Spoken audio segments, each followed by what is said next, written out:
Pakistani airports के ऊपर बहुत सारे पाकिस्तानियों को ऑफलोड किया जा रहा है। इनको ऑफलोड क्यों किया जा रहा है, कौन से लोग हैं जिनको ऑफलोड नहीं किया जाएगा। बिस्मिल्लाहिर्रहमानिर्रहीम। मैं हूं खिज़र हयात जोया, सीईओ एट वीज़ा वाली इमिग्रेशन। पिछले कुछ सालों से मैं पाकिस्तानी स्टूडेंट्स को इंटरनेशनल यूनिवर्सिटीज़ में प्लेस कर रहा हूं और स्कॉलरशिप अपॉर्चुनिटीज़ और इमिग्रेशन अपॉर्चुनिटीज़ और इसके हवाले से डेली इशूज़ के हवाले से बात करता रहता हूँ। आज की वीडियो हमारी इस टॉपिक के बारे में है कि पाकिस्तानी एयरपोर्ट्स के ऊपर हज़ारों पाकिस्तानियों को ऑफलोड किया जा चुका है और डेली बेस के ऊपर लोगों को ऑफलोड किया जा रहा है। उसकी एक रीज़न ये है कि अभी लास्ट वीक के अंदर कायमा कमेटी कौमी असम्बली की कायमा कमेटी के अंदर जो DGFIA हैं उन्होंने एक अपनी जो प्रेजेंटेशन दी है उसमें उन्होंने बताया है कि इस साल तकरीबन 51,000 पाकिस्तानियों को बाहर के ममालिक ने डिपोर्ट किया है। ये वो पाकिस्तानी हैं जिसमें से 24,000 तो सिर्फ सऊदी अरेबिया में हैं, जहाँ पे पाकिस्तानी गए वो या तो भीख मांग रहे थे या वो इलीगल आगे से डंकी लगाने के चक्रों में थे, उनको वहाँ से डिपोर्ट किया गया। तकरीबन 6,000 ऐसे पाकिस्तानी थे जिनको UAE से डिपोर्ट किया गया और तकरीबन 2500 ऐसे लोग थे जो कि अज़रबैजान से डिपोर्ट हुए।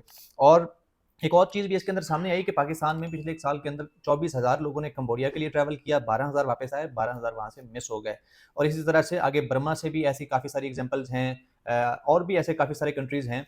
और FIA अब इन लोगों को रोकने की कोशिश कर रहा है जो कि इन कंट्रीज़ के अंदर उम्रा के वीज़ा के ऊपर, यहाँ पे विजिट वीज़ाज़ के ऊपर इन कंट्रीज़ में जाते हैं और जाके वहाँ जाके या तो मिसप्लेस हो जाते हैं, आगे से डंकी लगाने की कोशिश करते हैं या वहाँ पे भीख मांगते हैं या इलीगल एक्टिविटीज़ करते हैं।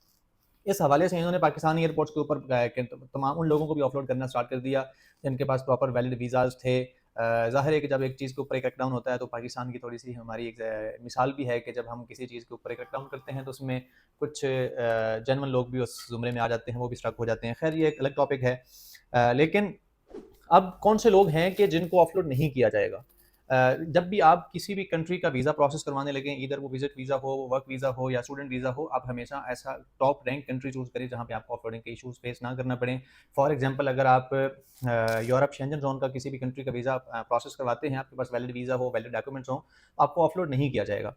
उसकी रीज़न ये है कि ये जो ऑफलोडिंग के पीछे मेन रीज़न है कि आपके पास ये लोग जो डंकी का रूट इस्तेमाल करते हैं, फॉर एग्जांपल टर्की है या ईरान है, यहाँ से लोग आके डंकी लगाते हैं। डंकी लगा के वो जाएँगे कहाँ? वो डंकी लगा के इटली जाएँगे, फ्रांस जाएँगे, जर्मनी जाएँगे या बुल्गारिया जाएँगे या रोमानिया जाएँगे, इन कंट्रीज़ में जाके एंटर होते हैं। अगर आपके पास वीज़ा ही जर्मनी का हो, इटली का हो, फ्रांस का हो, बुल्गारिया का हो, रोमानिया का हो, क्रोएशिया का हो, तो फिर आपको कोई नहीं रोकेगा क्योंकि आपके पास जब ऑलरेडी उस कंट्री का वीज़ा है तो डंकी की आपको ज़रूरत नहीं पड़ेगी। इस सिनेरियो के अंदर आपको कोई भी एयरपोर्ट के ऊपर नहीं रोकेगा। अगर आपके पास यूके का वीज़ा है, USA का है, कनाडा का है, ऑस्ट्रेलिया का है, न्यूज़ीलैंड का है, आयरलैंड का है, तब भी आपको इश्यू नहीं बनेगा। ये इश्यूज़ नॉर्मली उन लोगों को बन रहे हैं जो यहाँ से जिनके पास इनकम्प्लीट डॉक्यूमेंटेशन है, जो यहाँ यहाँ से जाते हैं और वहाँ जाके मिसप्लेस हो जाते हैं। देखिए, हमें इस चीज़ का तो एहसास है। हमें समटाइम बुरा भी लगता है कि इन लोगों को क्यों ऑफलोड किया जा रहा है। जो जेन्युइन लोगों को ऑफलोड किया गया है उनके साथ डेफिनेटली ज़्यादती है, ऐसा नहीं होना चाहिए। लेकिन जो लोग ऐसे हैं कि जिनको जो वाक़ई में मिसप्लेस होने वाले थे, जो जाके इल्लीगल एक्टिविटीज़ करने वाले थे, उनको ऑफलोड करना तो रियासत का ये बहुत अच्छा एक काम है, इसको हमें सराहना चाहिए। क्योंकि इन लोगों की वजह से आज हम इस स्टेज पे आगे पहुँचे हैं कि ग्रीन पासपोर्ट का हमारा किसी कंट्री का वीज़ा नहीं लगता। हमारे कुछ रीजन ऐसे हैं कि उस रीजन के बाद किसी जेन्युइन कैंडिडेट का भी हम वीज़ा फाइल करते हैं तो नहीं लगता। अब देखें कि यूके की यूनिवर्सिटीज़, आप आजकल बड़ा सुन रहे होंगे कि यूके की यूनिवर्सिटीज़ ने पाकिस्तान से स्टूडेंट्स लेना बंद कर दी हैं। कुछ रीजन तो बड़े स्पेसिफाई उन्होंने कर दी हैं। फॉर एग्जांपल KPK है, आज़ाद जम्मू एंड कश्मीर है, आज़ाद जम्मू एंड कश्मीर है, उसके बाद मंडी बहाउद्दीन है, या इससे हट के भी कुछ और रीजन हैं जहाँ पे वो स्टूडेंट्स ले ही नहीं रहे। अब एक जेन्युइन कैंडिडेट है जो मंडी बहाउद्दीन से ताल्लुक रखता है या मीरपुर कश्मीर से रखता है या पेशावर, नौशहरा, मर्दान, KPK के किसी भी इलाके से ताल्लुक रखता है, वो जेन्युइन कैंडिडेट है और वो यूके जाना चाहता है, तो वो क्यों बैन है? उसकी वजह ये है कि जो लोग यहाँ से पहले ट्रैवल कर गए, ये उनकी मेहरबानियां हैं। वहाँ पे उन्होंने जाके या तो असाइलम सीख किया या इलीगल एक्टिविटीज़ की या वहाँ पे डंकी लगाई। इस वजह से उन्होंने पीछे वालों का भी नुकसान किया। ऐसे जो लोग जो वहाँ पे इलीगल एक्टिविटीज़ कर रहे हैं, वहाँ पे डंकी वगैरह में इन्वॉल्व हैं, हमें उनकी फेवर बिल्कुल नहीं करनी चाहिए। ये ऐसे लोग हैं कि जो पीछे वालों के आने के रास्ते भी ये बंद कर रहे हैं। तो अगर आप फ्यूचर में किसी ऐसे कंट्री का प्लान कर रहे हैं जो कि यूरोप शेंजन जोन में नहीं है, अगर इस साइड की कंट्रीज, जाहिर है कि इससे मैं ये नहीं कह रहा कि आप यूरोप शेंजन जोन या इन कंट्रीज के अलावा कहीं ट्रैवल ना करें, आपके पास जेन्युइन डॉक्यूमेंटेशन है तो आप UAE जाएं, कतर जाएं, आप अजरबैजान, आपका कोई बिजनेस है, आपका कोई स्टूडेंट वीज़ा है, आप डेफिनेटली आप लाजमी प्रोसेस करें, लेकिन इलीगल एक्टिविटीज़ को छोड़ दें, जेन्युइन रहें, अपना प्रोसेस बड़े ध्यान से करवाएं और सारी चीज़ों को जस्टिफाई करें। जब आप सारी चीज़ों को जस्टिफाई करते हैं तो इंशाल्लाह आपको कोई भी इशू नहीं आएगा।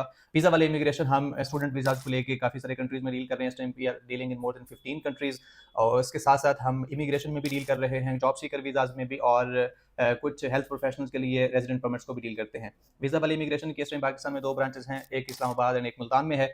आप दोनों ब्रांचेस को किसी भी टाइम विजिट कर सकते हैं। इसके हवाले से कोई इन्फॉर्मेशन रिक्वायर्ड हो तो आप वीज़ा वाले इमिग्रेशन को ईमेल भी कर सकते हैं। नीचे कमेंट में आपका कोई भी क्वेश्चन हो, कोई भी चीज़ आपको समझ ना आ रही हो, तो आप कमेंट कर सकते हैं। कमेंट को मैं खुद देखता हूँ, खुद रिप्लाई करता हूँ।